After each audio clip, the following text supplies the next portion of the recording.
Garuda Express, an international courier service.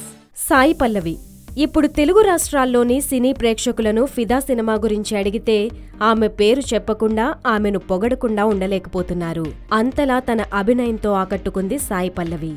తను తెలుగు అమ్మాయి కాదని తెలిసిన వారికి కూడా తెలుగు అమ్మాయేనేమో అన్న సందేహం కలిగేలా ఈ సినిమాలో ఆమె నటించింది.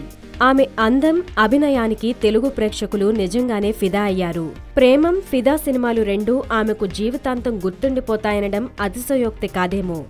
అయితే ఆమె ఈ స్థాయికి రావడానికి పడిన కష్టం అంతా ఇంతా కాదు. ఓ ఛానల్లో ప్రసారమయ్యే డాన్స్ షో ద్వారా తెలుగు ప్రేక్షకులకు సాయి పల్లవి పరిచయమైంది. ఆ షోలో తన అద్భుతమైన డాన్స్తో న్యాయ నిర్ణేతల మన్ననలు పొందింది. ఆమెను షో మొత్తానికే బ్యూటీగా పిలిచేవారు.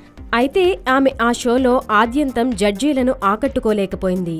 ఫైనల్లో ఆమెను షో జడ్జీలు ఎలిమినేట్ చేశారు. అయినప్పటికీ చెదరని చిరునవ్వుతో ఆమె కనిపించడంతో అందరూ ఆమెను అభినందించారు.